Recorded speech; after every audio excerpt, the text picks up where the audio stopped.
Peringatan. Cerita ini mengandung muatan kekerasan seksual yang dapat menimbulkan perasaan tidak menyenangkan.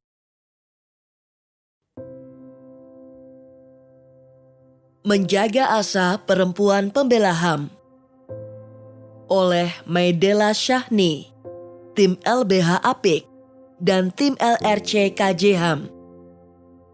Poppy Oktasari dan Yehan Permatasari tak bisa menahan geram. Hari ini mereka tengah mendampingi seorang korban kekerasan berbasis gender online, KBGO, di kantor polisi. Saat proses berita acara pemeriksaan BAP, seorang polisi nyeletuk. "Oh, masih perawan," menanggapi status korban yang belum menikah. Yehan mulanya ingin langsung menegur polisi tersebut. Namun dia ingat, proses BAP bisa semakin lama. Sementara korban sudah cukup banyak mendapat tekanan karena ancaman pelaku yang menyebarkan foto dan videonya tanpa persetujuan. Setelah BAP selesai, Yehan dan Poppy sebagai pengacara pendamping mewakili Lembaga Bantuan Hukum LBH Apik mencoba menegur aparat tersebut. "Saya minta maaf sebelumnya, tapi ada perkataan Bapak yang kurang berkenan meski itu bukan ditujukan kepada kami. Itu membuat kami tidak nyaman. Harusnya Bapak memberikan ruang aman. Itu termasuk pelecehan seksual," kata Yehan mencoba setenang mungkin. Polisi tersebut langsung meminta maaf meski tetap merasa itu tak sepenuhnya salah. "Mungkin karena mbak-mbaknya baru jadi pendamping," jawabnya. Poppy dan Yehan hanya bisa menghela nafas panjang. Walau mereka tahu bisa saja perlakuan ini dilaporkan ke Divisi Profesi dan Pengamanan Propam Polri, mereka juga khawatir jika itu bisa mengganggu proses pelaporan yang sedang dilakukan korban. Bagi mereka saat ini, kepentingan korban adalah prioritas. Akhirnya, niat itu diurungkan. Itu bukan kali pertama dua pengacara perempuan ini harus menghadapi komentar negatif dan bias gender dari aparat penegak hukum saat mengurus laporan kekerasan terhadap perempuan. Dalam pendampingan lain misalnya, aparat juga pernah bertanya, "Kenapa kamu gak langsung lapor?" Gak ada perspektif korban. Pernyataan-pernyataannya masih bias gender banget, kata Yehan.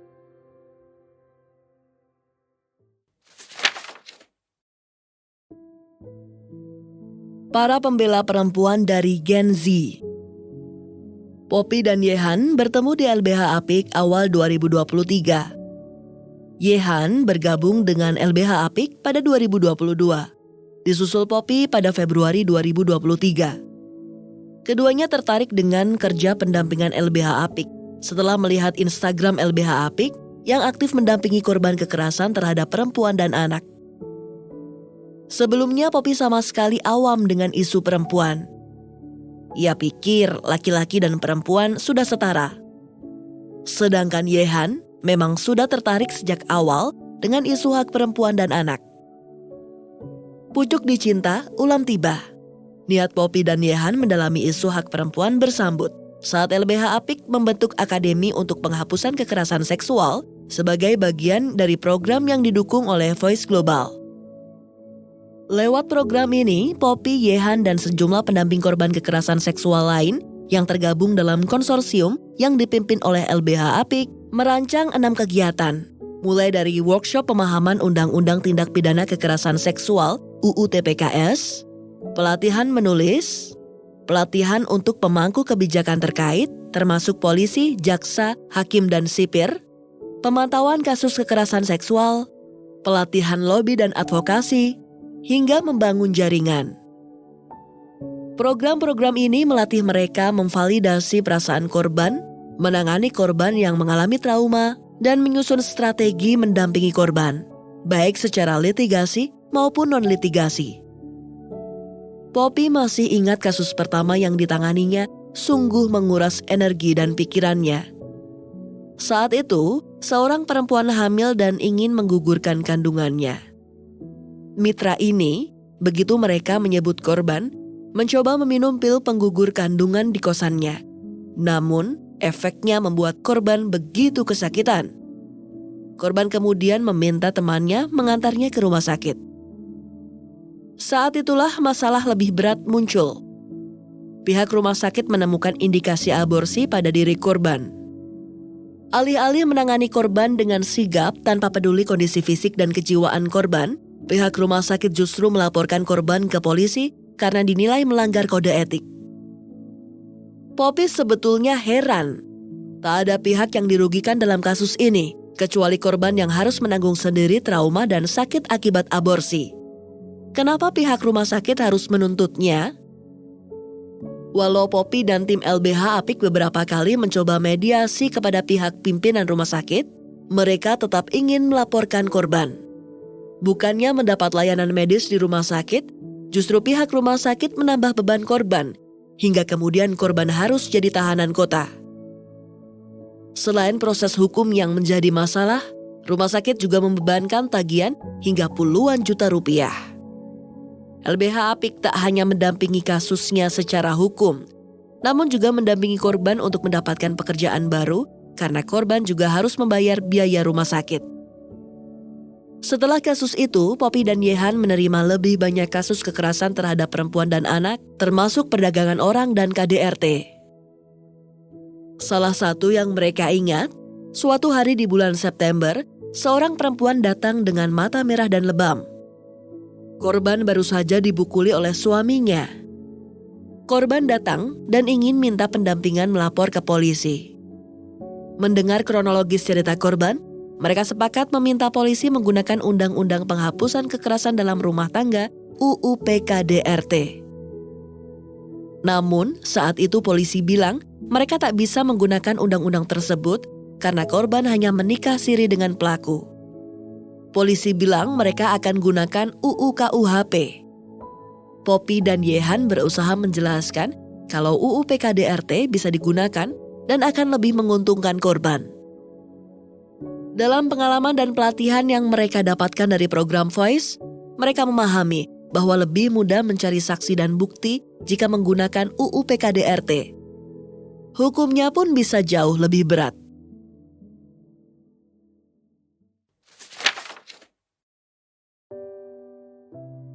Menghadapi pejabat publik pelaku kekerasan. Kesulitan lain dialami perempuan pembela HAM dari Legal Resource Center untuk Keadilan Gender dan Hak Asasi Manusia, LRC-KJ HAM. Witi Muntari misalnya, yang telah bergabung dengan LRC-KJ HAM sejak 2010, masih ingat bagaimana ia dan tim pendamping korban kekerasan harus mengatur strategi lebih banyak ketika pelaku kekerasan adalah pejabat publik. Saat itu, sedang berlangsung sidang dengan agenda mendengarkan kesaksian korban. Witi dan tim pendamping korban dilanda kekhawatiran karena pelaku membawa banyak pengacara dan massa pendukung. Suasana persidangan pun menegang karena banyak pengunjung sidang yang justru mendukung pelaku. Witi dan tim kemudian membagi tim. Beberapa berada di pengadilan untuk memantau proses sidang, lainnya bersiap mengamankan korban pasca memberikan kesaksian. Di luar sidang, LRC-KJ HAM juga membangun jaringan yang lebih luas agar lebih banyak orang yang berpihak pada korban. Tentu dengan konsen dari korban, kata Witi. Dalam situasi seperti ini, strategi tak hanya diatur untuk keamanan korban, namun juga pendamping.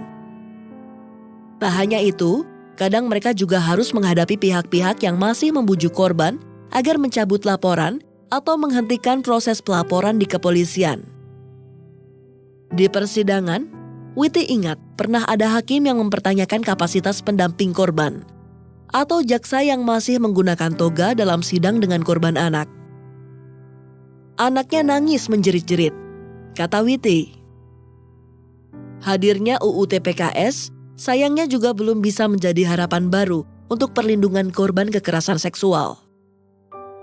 Sepanjang 2022, LRC-KJ HAM mencatat 92 kasus kekerasan terhadap perempuan yang dilaporkan pada jaringan organisasi ini di berbagai wilayah Indonesia.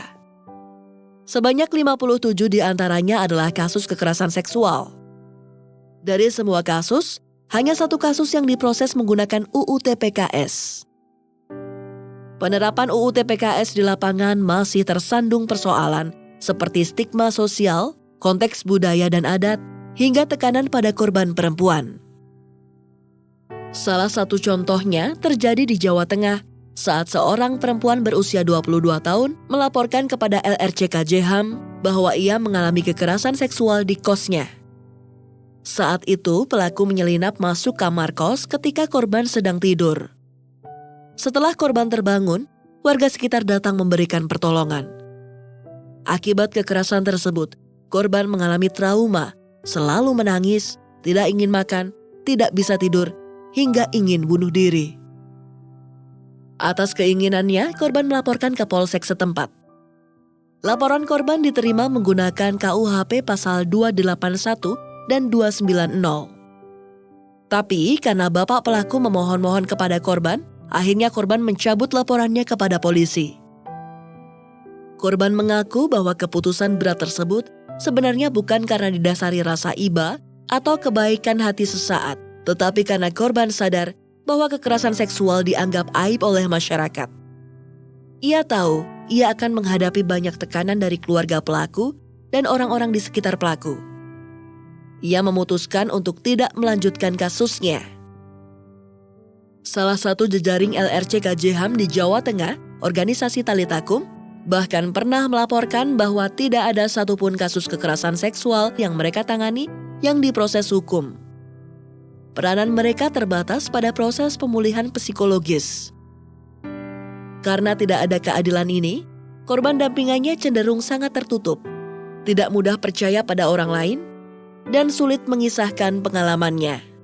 Bahkan mereka baru bisa bercerita setelah 3-4 kali pertemuan intens. Mereka semua tidak ada yang melanjutkan kasus karena terlalu khawatir akan stigma dan diskriminasi.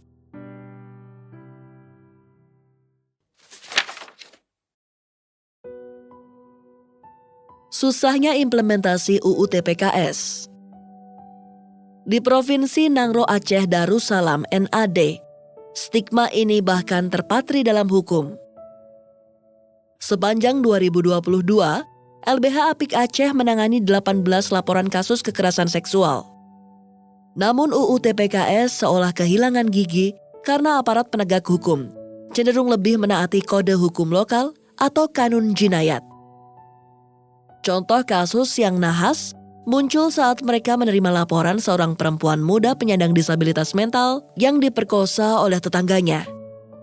Kejadian pemerkosaan ini berulang berkali-kali dan baru ketahuan ketika korban sudah hamil tua. Pada saat dilaporkan pertama ke aparat desa maupun kepolisian, kasus ini tidak dianggap serius karena dianggap korban sudah dewasa dan melakukan hubungan seksual atas keinginannya sendiri. Saat keluarga korban mau melangkah lebih jauh, hukum menghentikan mereka. Dalam penerapan Kanun Aceh nomor 6 tahun 2014, korban dewasa berpotensi dianggap pelaku dan mendapat hukuman juga bila dia tidak dapat membuktikan tindakan kekerasan tersebut dan bila kekerasan seksual terjadi lebih dari 1 kali. Maka secara hukum, korban dianggap sebagai pelaku juga dan akan ikut dihukum bersanding dengan pelaku. Aturan Kanun Jinayat Pasal 77 juga membatasi adanya aturan lain yang dilaksanakan di Aceh termasuk UU TPKS.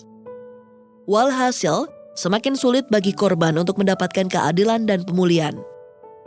Di lapangan, keluarga-keluarga korban menanggapi hal ini dengan mengambil langkah drastis. Apabila korbannya dewasa dan kekerasan terjadi saat berpacaran misalnya, biasanya korban akan didamaikan lalu dinikahkan. Situasi itu tidak jauh berbeda dengan yang dihadapi Truk F, jejaring di Maumere, Nusa Tenggara Timur, NTT. Mereka paling tidak punya preseden langka. Satu-satunya kasus kekerasan seksual yang diproses dengan UU TPKS terjadi di Maumere. Pada laporan yang diterima, korban sedang sakit dan minta diobati oleh bapak mertuanya yang berprofesi sebagai dukun. Saat sedang melakukan ritual, pelaku melakukan kekerasan seksual. Awalnya, korban berpikir akan memaafkan dan tidak melaporkan mengingat pelaku adalah mertua sendiri. Apalagi suami korban pun meminta agar mereka berdamai. Tapi, karena pelaku tidak ada itikat baik untuk mengakui kesalahan dan meminta maaf, bahkan mengancam akan melaporkan korban atas tuduhan pencemaran nama baik. Korban akhirnya melapor ke polisi. Pada kasus tersebut, pendamping mendorong agar menggunakan Undang-Undang TPKS. Tetapi polisi juga mengalami kesulitan akan menggunakan pasal yang mana. Pada akhirnya kasus tersebut dilimpahkan ke Unit Perlindungan Perempuan dan Anak (PPA) dan menggunakan pasal 6A UU TPKS. Namun tetap masih ada keraguan dari penyidik jika berkasnya akan dikembalikan oleh pihak kejaksaan. Setelah kasus ini dilaporkan, terdapat 3 kasus kekerasan seksual dewasa yang dilaporkan ke Truk F dan diproses dengan UU TPKS. Penyidik menjawab bahwa kasus pertama akan dicoba dulu dengan UU TPKS. Bila naik berkas jadi status P21, hasil penyidikan perkara tindak pidana lengkap dan siap dilimpahkan ke kejaksaan, maka kasus kekerasan seksual lainnya baru akan diproses menggunakan UU TPKS. Lain halnya dengan kasus dengan korban anak, yang otomatis menggunakan UU Perlindungan Anak, sehingga dianggap lebih mudah ditangani.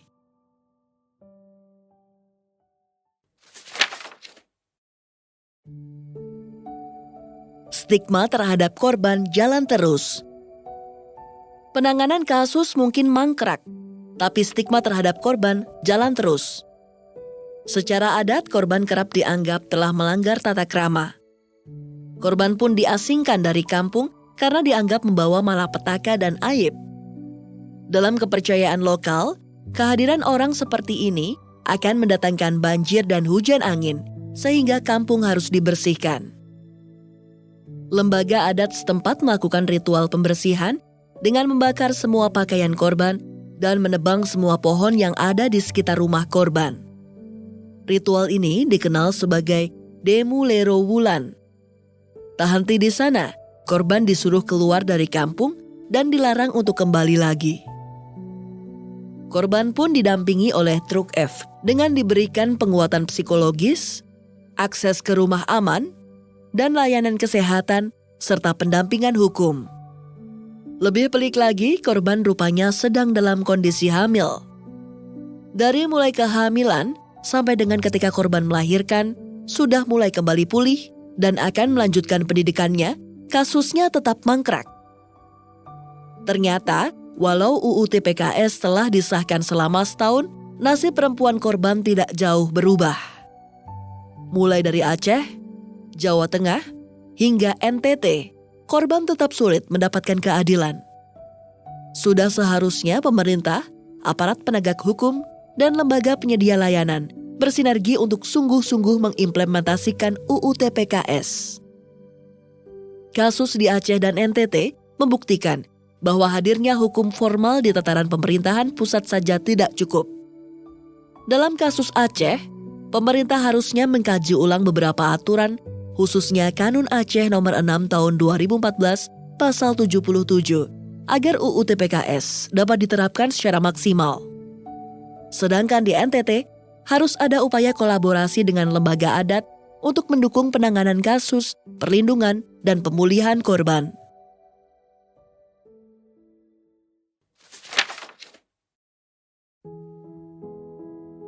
Jaminan sosial untuk para pejuang perempuan. Terlepas dari sulitnya pendampingan korban kekerasan terhadap perempuan, para pendamping juga berkutat dengan tantangan, mulai dari kekurangan sumber daya manusia hingga kurangnya dukungan untuk proses litigasi maupun non-litigasi. Tak jarang korban yang sudah hampir sampai proses persidangan meminta mencabut laporan, entah karena lelah dengan proses yang panjang atau kekhawatiran lainnya.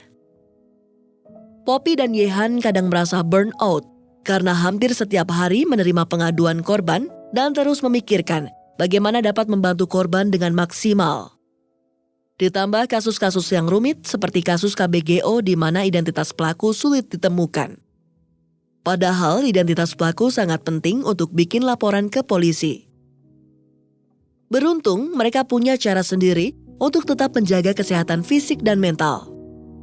Poppy rutin olahraga lari, sementara Yehan meluangkan waktu untuk menonton film atau mendengarkan musik jika sudah merasa banyak pikiran. Namun, ini saja sebetulnya tidak cukup. Perempuan pembela HAM seperti Poppy, Yehan, dan Wity masih membutuhkan banyak dukungan, baik secara fisik, ekonomi, sosial, budaya, dan mental. Pada 2021, LRC KJ HAM yang menjadi bagian dari program konsorsium I Protect Now, yang juga menjadi bagian dari penerima hibah program Voice, mencoba merumuskan panduan bagi lembaga yang menaungi PP HAM, Perempuan Pembela Hak Asasi Manusia. Dalam program ini, manajemen lembaga dilatih untuk menyusun panduan perlindungan sosial, ekonomi, dan pendidikan untuk PP HAM. Ini mencakup juga fasilitas asuransi kesehatan, ketenaga kerjaan, hingga kesempatan untuk mendapatkan konseling atau pendidikan lanjut. Karena setiap hari interaksi dengan kasus, rentan untuk trauma sekunder, kata Wity. Sebetulnya LRC KJH menurut Wity sudah memikirkan dan memberikan fasilitas-fasilitas tersebut kepada PP HAM di dalam organisasinya. Namun perlindungan ini tidak baku dan belum masuk dalam operasional lembaga. Lewat program ini, menurut Wity, LRC KJH mendapat bantuan untuk mengintegrasikan fasilitas ini ke dalam manajemen lembaga sehingga manfaatnya terjamin dapat dirasakan oleh para PP HAM. Dengan dimasukkannya perlindungan-perlindungan untuk PP HAM dan akses pengembangan maupun pemulihan diri dalam kebijakan organisasi, kelak tidak ada lagi kekhawatiran generasi muda untuk memilih PP HAM menjadi jalan hidupnya. Jika hak-hak ini terpenuhi, pilihan seseorang untuk menjadi PP HAM tidak lagi menyimpan kekhawatiran. Tidak ada lagi PP HAM lanjut usia yang harus berjuang sendiri kelak.